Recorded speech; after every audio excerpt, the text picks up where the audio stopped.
जिंदाबाद, अभिषेक बनर्जी जिंदाबाद। जय बांग्ला, जय बांग्ला। আর দেরি করবো না, চারজন আপনার দীর্ঘক্ষণ অপেক্ষা করছেন। আমি মথুরাপুরের সমস্ত সতীর্থ সহযোদ্ধা এবং ভোটারদের আমি কৃতজ্ঞ চিত্তে আপনাদের কাছে আবেদন করছি। এখন আপনাদের দেখাবে না যে অভিষেক ব্যানার্জি চ্যালেঞ্জ করেছে। আমাকে যদি কেউ চ্যালেঞ্জ করতো তখন দেখতেন চলতো, আমি চ্যালেঞ্জ করেছি চলবে না। তাই খবর দেখে নয়, খবরে যা দেখছেন আমি বলছি আপনাকে 100-র মধ্যে 99% মিথ্যে। এরা সত্যি খবর দেখায় না, কিন্তু এদেরকে কাউকে দোষারোপ করবেন না। তার কারণ যে কটা খবরের চ্যানেল আছে সবার পিছনে ইডি সিবিআই এড়িয়ে দিয়েছে। সবার এডিটর ডাইরেক্টরকে দুটো করে ইডি নোটিশ সিবিআই নোটিশ এরা পাঠিয়ে দিয়েছে। এদের মেরুদণ্ডটা বিজেপির কাছে বাধা। এরা বর্ষতা স্বীকার করেছে, আমরা করিনি।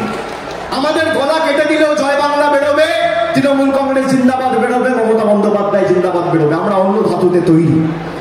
তাই আগামী দিন যাতে সার্বিকভাবে বাংলার জয় আমরা সুনিশ্চিত করতে পারি এবং বাংলা বিরোধীদের উৎখাত করে একদম গঙ্গায় বিসর্জন দিয়ে আবার একদম ইউপি, গুজরাট আর মধ্যপ্রদেশে পাঠিয়ে দিতে পারি, সেটা সুনিশ্চিত করতে হবে। করবেন তো? বহিরাগত আর বাংলা যেখানে বলবেন যাব, কাঁধে কাঁধ মিলিয়ে লড়বো, ব্যবধান বাড়াতে হবে। আর দক্ষিণ 24 পরগনার ক্ষমতা কি সেটা বোঝাতে হবে। এদেরকে বলবে এই যে জুমলাগুলো দেয় ইলেকশনের আগে, এই দেবো তাই দেবো, অমুক করবো তমুক করবো, আগে করো না, করে বলো। করেছে উত্তর হচ্ছে না, হয়েছে উত্তর হচ্ছে না।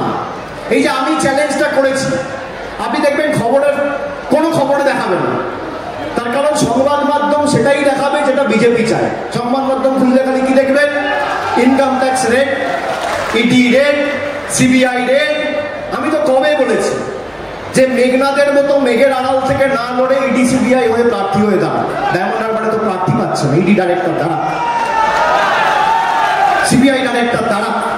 অনেক লড়াই তো করেছে, অনেক কল্পিবাহকতা এদের করেছে। মেঘের আড়াল থেকে লড়াই করার দরকার নেই, সামনাসামনি লড়াই করুন। 4টে আসন খালি রয়েছে, আমি বলবো একটা ইনকাম ট্যাক্সের ডাইরেক্টর, একটা সিবিআই এর ডাইরেক্টর, একটা এনআই এর ডাইরেক্টর, একটা ইডি ডাইরেক্টর। এই 4টে লোককে দাঁড় করান।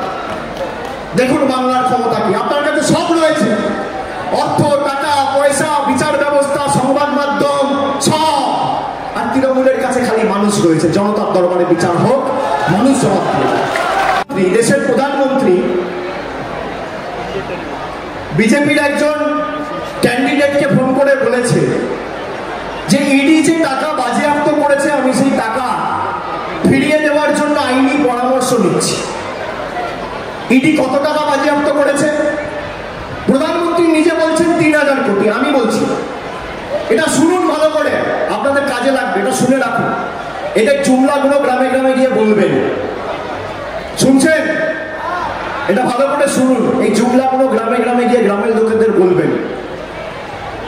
বসিরহাটে বিজেপির যে প্রার্থী রেখা পাত্রকে, আর ওদিকে কৃষ্ণনগরের প্রার্থী এবং তামিলনাড়ু প্রফেসর টি.এন. সারাসু বলে একজন প্রার্থী আছে, বিজেপির প্রতীক চিহ্নে প্রতিদ্বন্দ্বিতা করছে। এদেরকে ফোন করে বলেছে যে ইডি 3000 কোটি টাকা রেড করে বাজেয়াপ্ত করেছে, আমি এই টাকা মানুষকে ফেরত দেব। এবার আমি আপনাদের জিজ্ঞেস করতে চাই, 10 বছর ধরে সারদা তদন্ত হচ্ছে, কেউ টাকা ফেরত পেয়েছে? পেয়েছে? পেয়েছে? 3000 কোটি টাকা উনি বাংলায় ফোন করে বলছেন ফেরত দেবো। আবার তামিলনাড়ু, কেরালার প্রার্থী টি.এন. সারাসুকে ফোন করে বলছেন ফেরত দেবো। তার মানে 3000 কোটি তিনি তামিলনাড়ুতেও ফেরত দেবেন, বাংলাতেও দেবেন, কেরালাতেও দেবেন। সারা ভারতবর্ষ জুড়ে তিনি 3000 কোটি টাকা ফেরত দেবেন। ভারতবর্ষের জনসংখ্যা কত? কত? 140 কোটি। তার মানে 3000 কোটি টাকা যদি প্রধানমন্ত্রী ফেরত দেয়, এক একটা মানুষ কত টাকা পাবে জানেন? 21 টাকা। 21 টাকা দিয়ে আপনার 5 বছরের ভোট চাইছে। এদের ফাঁদে পা দেবে?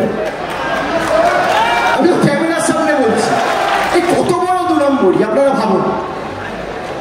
140 কোটি মানুষকে 3000 কোটি টাকা ফেরত দিলে 21 টাকা 30 পয়সা, আপনি 22 টাকা দেবেন।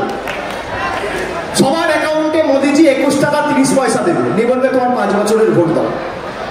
তার মানে মানুষকে কত দুর্বল ভাবছে এরা, এই বহিরাগত বাংলা বিরোধী স্বৈরাচারী অত্যাচারীরা। এই কারণেই তো এদেরকে বাংলা বিরোধী বলেছে। বাংলার টাকা আটকে রেখে এরা 1000 টাকার লক্ষ্মীর ভান্ডারকে ভিক্ষা দেবে, আর নিজে বলছে 21 টাকা দেবো, 5 বছরের ভোট দাও। কি মায়েরা জবাব দেবেন না? জবাব দেবেন না? দেবেন কি দেবেন না? আর যে কটা বিজেপিতে ছিল আজকে, ভাই শান্তনু বাপুলি থেকে শুরু করে দিলীপ জাটুয়া, সবাই চলে এসে আবার তৃণমূলের পতাকা ধরে মমতা ব্যানার্জি জিন্দাবাদের স্লোগান দিয়ে দিয়েছে। কি দেবেন কি দেবেন না? জোরে বলতে হবে, দেবেন কি দেবেন না? বাংলা বিরোধীদের বিসর্জন হবে, স্বৈরাচারীদের বিসর্জন হবে, জমিদারদের বিসর্জন হবে, জুমলাবাজদের বিসর্জন হবে, অত্যাচারীদের শিক্ষা দেবেন, গ্রাম বাংলার মানুষ শিক্ষা দেবে, দেবেন তো? কথা দিচ্ছেন? কথা দিচ্ছেন? আমি বলবো গ্রাম বাংলার গর্জন, আপনারা বলবেন বাংলা বিরোধীদের বিসর্জন। গ্রাম বাংলার গর্জন, গ্রাম